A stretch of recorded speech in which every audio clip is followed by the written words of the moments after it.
예, 그럼 계속해서 요한복음 강의 말씀 듣도록 하겠습니다. 주님의 사랑받는 제자, 이 제목으로 같이 은혜를 나누기 원합니다. 가장 간단하고 또 여러분 잘 알고 있는 그런 것 같은데, 요한복음은 누가 썼느냐 이거죠. 요한복음의 저자가 누구냐? 당연히 이제 사도 요한이다 이렇게 얘기할 겁니다. 그런데 여러분이 한번 성경을 요한복음 1장부터 21장까지 쭉 한번 찾아보세요. 요한이라는 이름이 한 번도 안 나와요. 물론 요한 나오는데 그건 여러분이 잘못 읽었어요. 세례 요한입니다. 세례 요한은 나오는데 요한은 한 번도 나오지가 않습니다. 여러분이 알고 있는 요한은 누구입니까? 세베다의 아들, 그리고 야고보의 형제, 이렇게 알고 있잖아요. 근데 그 이름은 안 나온다는 겁니다. 그러면 요한복음을 요한이 쓰지 어떻게 하느냐? 그건 그 교회사의 전승이 이렇게 와. 이 요한복음은 요한이 썼다더라 하고 내려왔고, 우리는 그것을 받아들여서 그냥 요한이 기록했다라고 얘기하는 겁니다. 제가 이 얘기를 하는 것은, 그러면 요한이 기록한 게 아니냐는 거냐, 아닐 수도 있냐는 거냐, 그게 아니고, 요한은 자기 이름을 내놓기를 싫어해요. 오히려 그러면 요한은 뭐냐면 자기 이름을 사랑받는 자, 주님의 사랑받는 제자, 이렇게 불리길 원해요. 거기 오늘 말씀이죠. 거기 예수의 제자 중 하나, 곧 그가 사랑하시는 자가 예수의 품에 의지하여 누웠는지라. 제자, 원어 보면 이렇게 제자, 그 다음에 관계대명들 가면서 예수가 사랑했던, 이런 식으로 되어 있어요. 예수가 사랑하고 있는, 이런 식으로 되어 있습니다. 그러니까 요한은 자기를 사랑하시는 제자, 사랑받는 제자로서 기억하길 원해요. 그냥 애제자라는 표현을 씁니다. 애제자. 나는 예수의 애제자야. 난 이렇게 부르기 원한다는 겁니다. 오늘 여기만 그런 게 아니에요.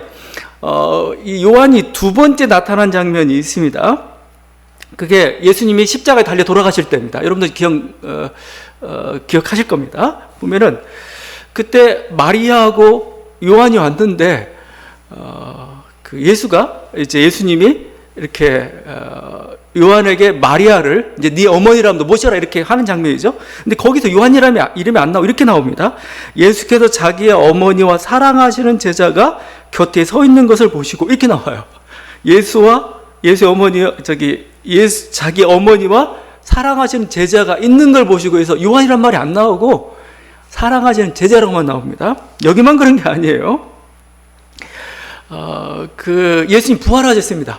부활하셨을 때 다른 복음서에서는 베드로하고 한 여자, 이제 여러 가지 마리아와 다른 여자들이 얘기하는데, 요한복음에서는 요한이 나옵니다. 근데 어떻게 표현하면 이렇게 표현합니다. 시몬 베드로와 예수께서 사랑하시던 그 다른 제자에게 달려가서 말하되, 20장 2절입니다. 그러니까 그 소식을 듣고 사랑하시는 제자하고 베드로가 달려가가지고 가는데, 제일 먼저 본 건 사랑하시는 제자예요. 여러분 요한복음 20장 한번 보세요. 보고 나서 베드로가 올 때까지 기다려요. 베드로가 다음 들어가서 부활의 장면을 목격하게 됩니다. 네 번째도 그렇습니다. 네 번째는 디베리아 바닷가에서 예수님을 만나게 됩니다. 밤새도록 이렇게 고기를 잡았는데 이 수확이 없는 겁니다. 한 마리 잡히지 않는 겁니다. 체념하고 있는데 저쪽에서 누가 그물 오른편에 그물을 던져라, 배 오른편에 그물을 던져라는 음성이 들립니다. 그래서 싹 봤는데 그게 예수님이셨죠. 근데 그 예수님을 제일 먼저 알아봤던 사람, 이렇게 표현하고 있습니다. 거기 이제 디베리아 바닷가인데, 예수께서 사랑하시는 그 제자가 베드로에게 이르되 주님이시라. 베드로가 사랑하시는 제자가 제일 먼저 보고 저기 주님이야 라고 알아봤던 사람. 여기도 요한의 이름은 안 나오고 사랑하시는 제자로 이렇게 이름이 나옵니다. 그러고서 이제 그 조반을 먹고 또 이야기가 전개가 되면서 베드로한테 네가 나를 사랑하느냐 3번 묻죠. 묻고 난 다음에 베드로가 요한의 생애가 좀 궁금한 겁니다. 그래서 요한 이렇게 물어봅니다. 여기도 21장 20절인데, 베드로가 돌이켜 예수께서 사랑하시는 그 제자가 따르는 것을 보고 예수께 여짜오되 주님, 이 사람은 어떻게 되겠습니까? 사랑하시는 제자에는 여러 소문들이 있었어요. 이 사람 안 죽는다, 이런 듯. 근데 그런 얘기가 아니고 하면서 여기도 사랑하시는 제자라고 얘기하고 있어요.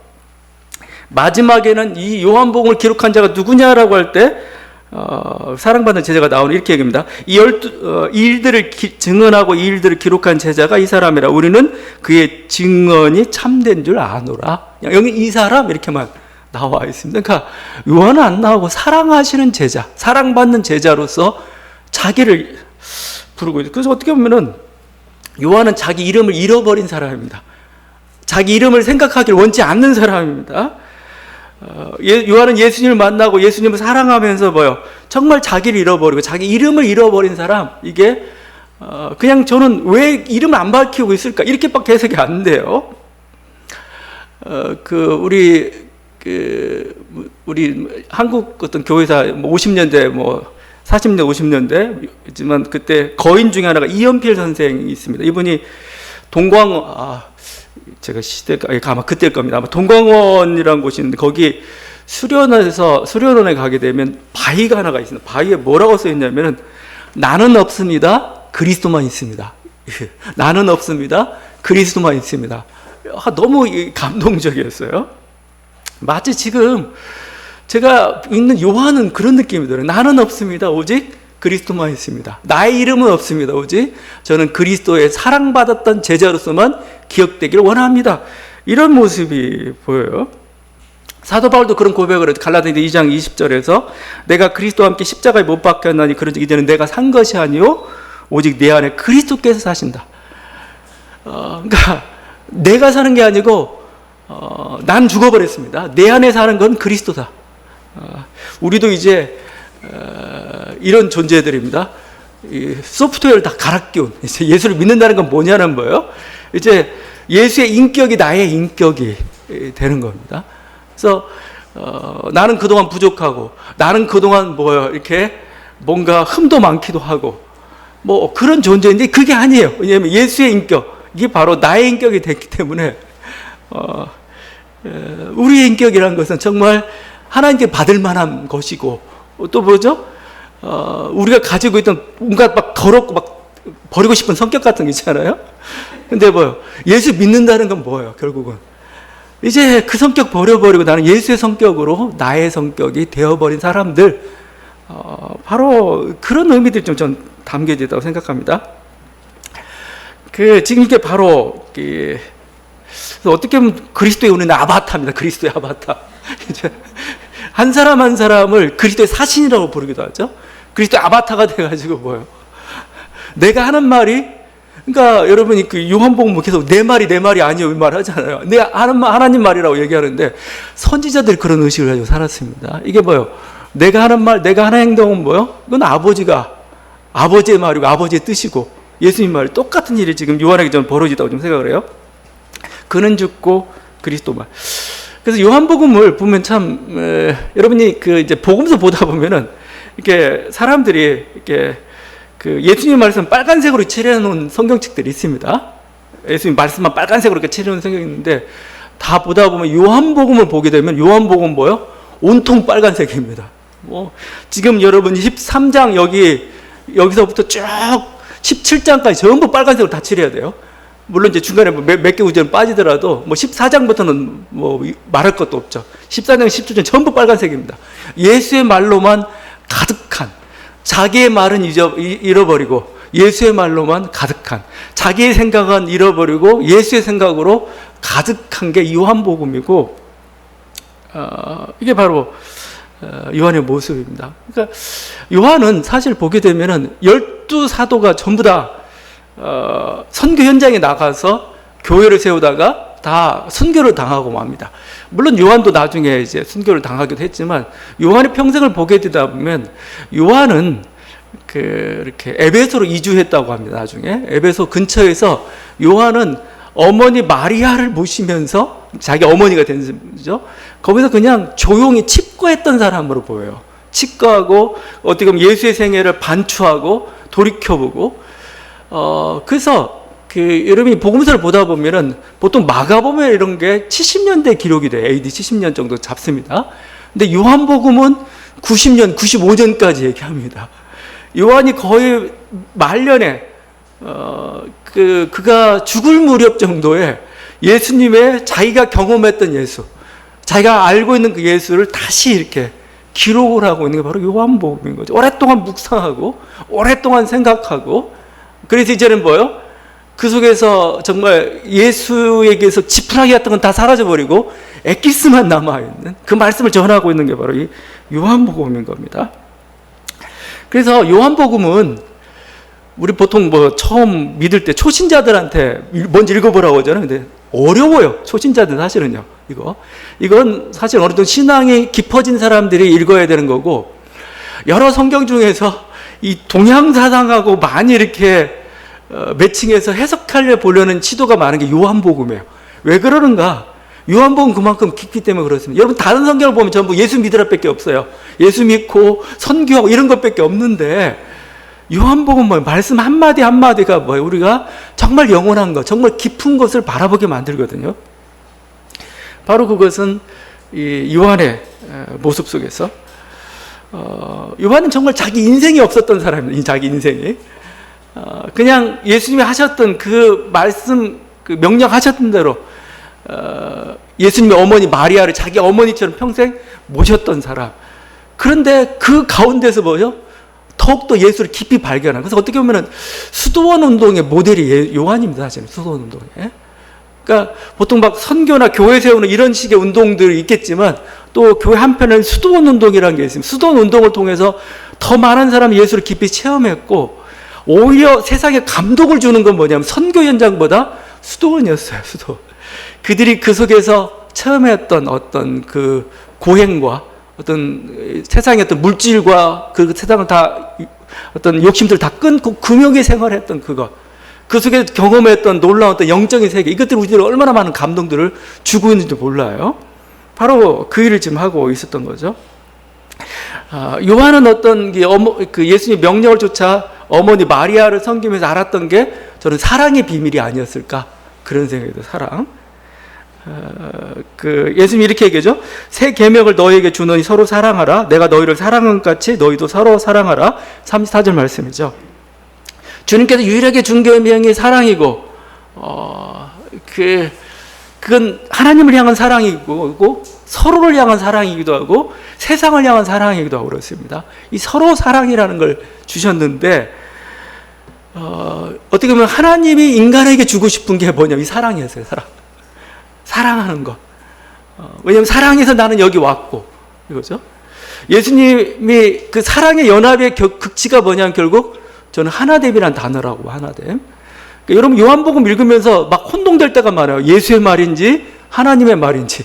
그러면서 나중에 뭐라는, 예수님이 내 말이 곧 하나님의 말이다, 이런 얘기. 온전한 사랑 가운데 나오는 말이기 때문에 그런 거죠. 여러분 그 삼위일체라는 신학이 있습니다. 삼위일체 신학이 굉장히 복잡하고 어렵죠. 뭐 저거 뭐야 막 이러는데, 하여튼 뭐 복잡한 이론을 떠나서 이 삼위일체 세 분이면서 한 분인 이 하나님을 엮는 끈이 뭘까? 요한이 제시하고 있는 그 끈은 사랑이라는 거예요. 사랑의 끈이 뭐예요? 성부, 성자, 성령을 묶고 있고, 이제 뭐죠? 이 사랑의 끈을 뭐요? 이제 예수님이 인간을 향해서 확대시키고 있고, 이 사랑의 교제 안에 들어간 게 제자들이고, 이제 뭐요? 이 사랑의 공동체 안에 더 많은 사람들을 이끌어들이라는 게 선교고, 그런 거예요, 실제.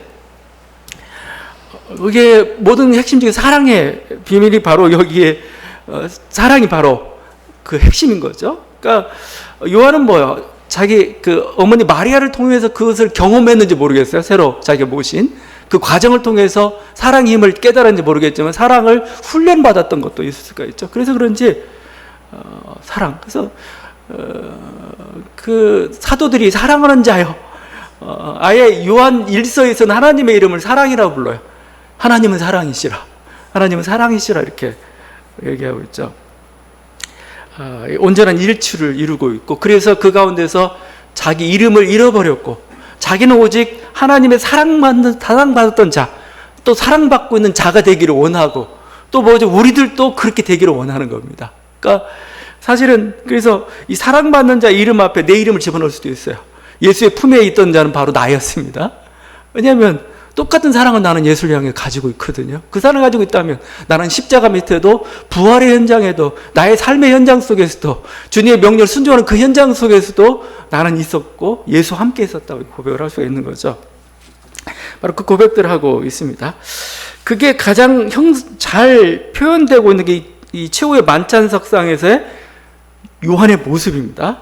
그가 사랑받는 자였는데 그 모습을 어떻게 표현하고 있냐면 23절이죠. 예수의 제자 중 하나 곧 그가 사랑하시는 자가 예수의 품에 의지하여 누웠는지라 시몬 베드로가 머리짓하여 말하되 말씀하신 자가 누구인지 말하라 하니 그가 예수의 가슴에 그대로 의지하여 말하되 주여 누구니? 이거 보세요. 다른 건 모르겠는데 예수의 품에 의지하여 누웠다. 그 다음에 예수의 가슴에 그대로 의지하여 말했다. 굉장히 야릇한 포즈입니다. 야릇해요 이거. 이게 저만이 하는 게 아니고 요즘 큐어 신학이라고 조금 굉장히 동성애 관련 그 신학들이 유행을 하고 있죠. 이 장면 때문에 예수님을 동성애자라고까지 이렇게 얘기하는 것도 있습니다. 근데 이런 식의 해석은 좀 시대착오적이죠. 왜냐하면 여러분 이게 동성애에 가지고 있는 선천성 아니면 그 성적 지향이라는 표현으로 되고 있는 그것은 정말 극히 현대입니다. 극히 현대.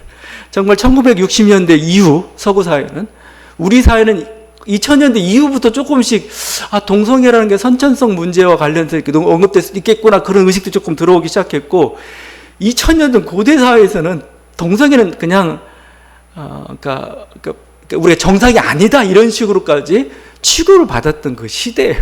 그런 시대, 특별히 기독교와 유대교는 더 심했습니다. 그런 시대에 이걸 그냥 이런 식으로 동성애 코드를 이렇게 떡하니 성경 구절을 올려놓으면은 그 기독교가 교회가 될 수가 없어요.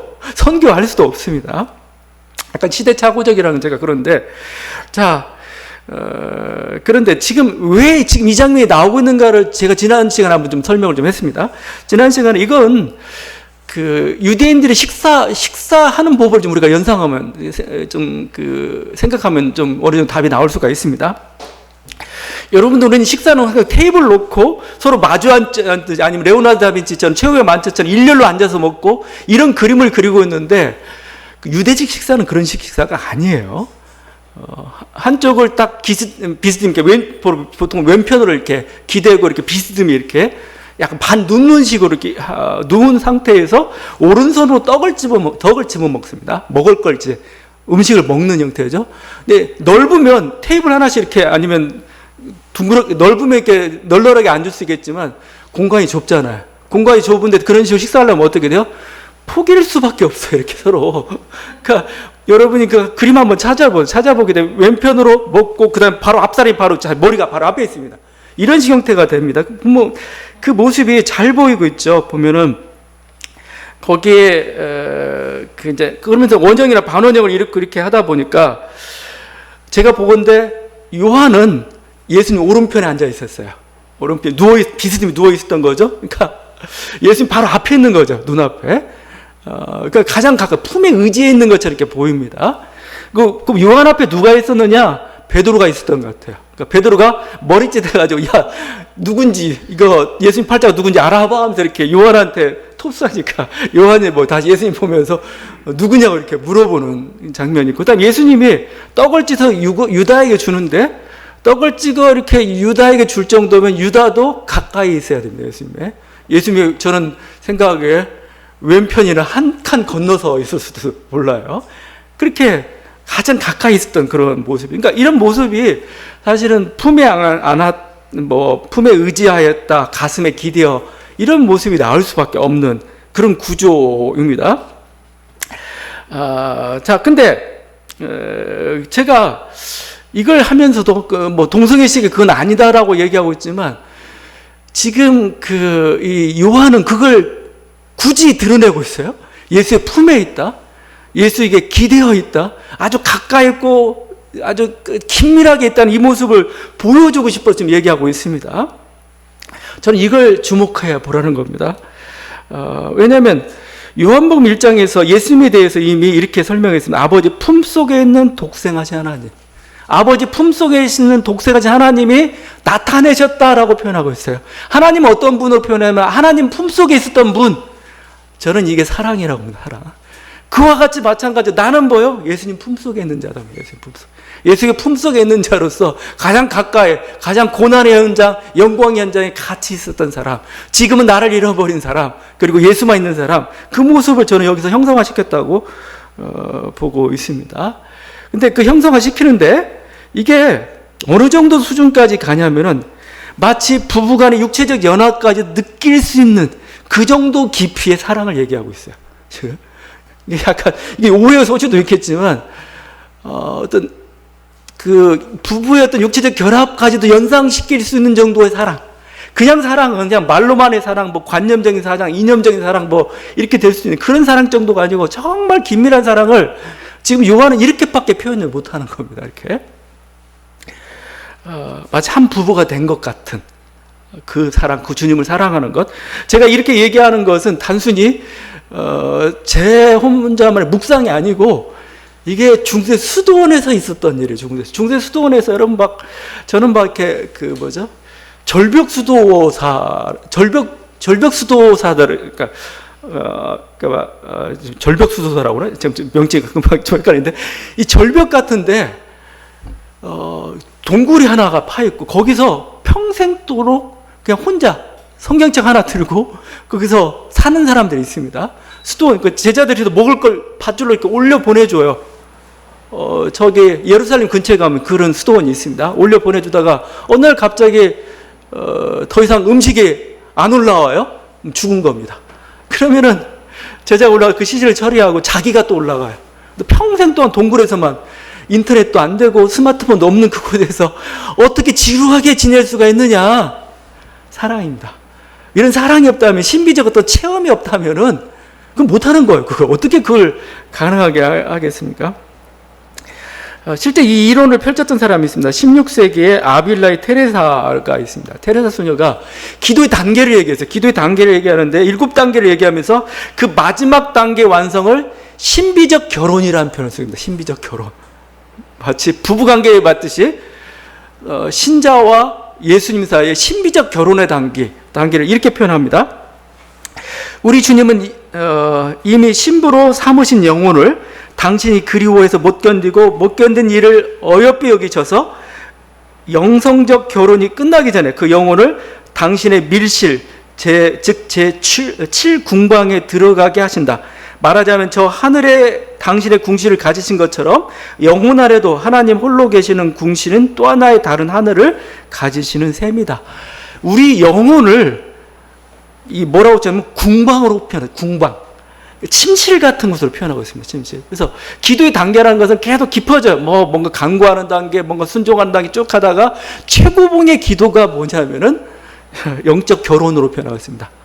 예수님과 온전히 그 침실에 같이 들어가는 모습에 온전한 하나를 이루고 있는 그 모습으로서 이렇게 표현하고 있어요. 그러니까 요한이 묘사했던 사랑받는다의 모습이 아주 그렇죠.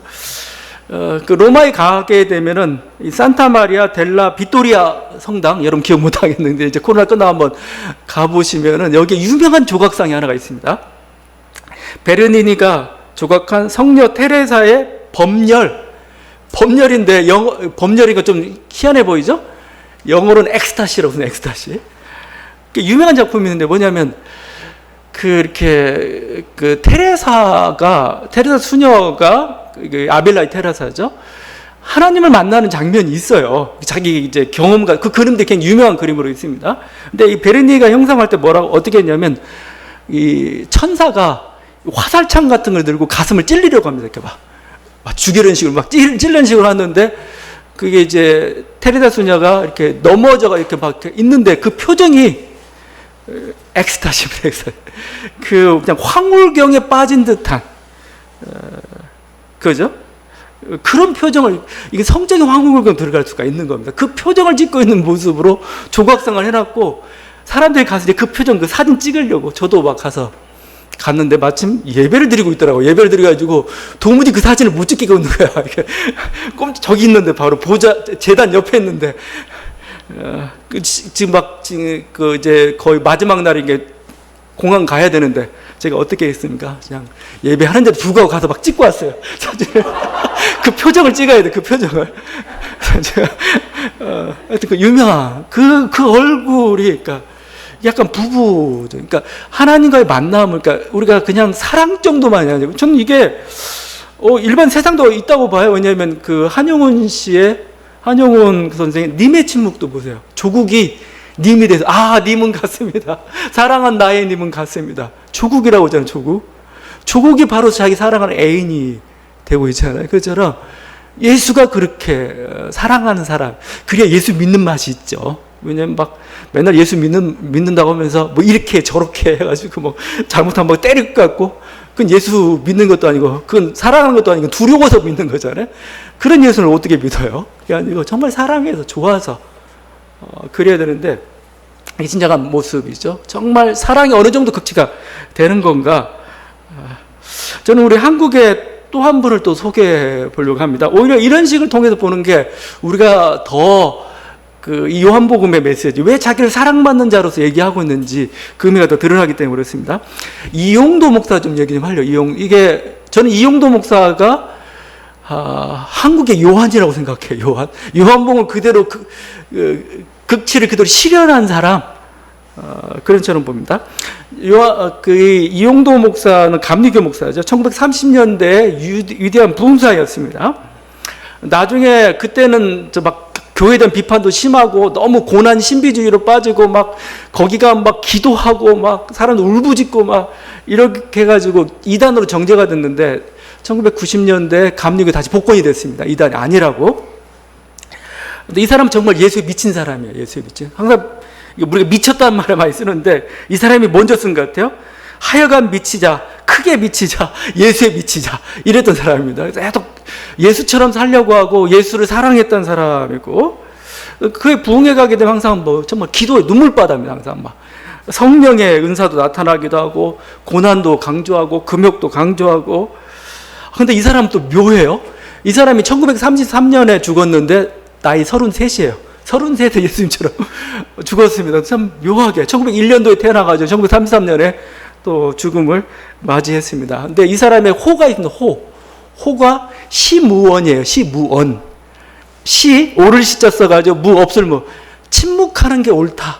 그런 겁니다. 침묵하는 게. 왜냐하면 세상에 말이라는 게 헛된 말이에요. 죽이는 말, 그냥 무의미한 말, 이런 말들은 필요 없다. 나는 더 이상 말하지 않겠다가 시무원입니다. 나는 오직 예수의 말만 하겠다.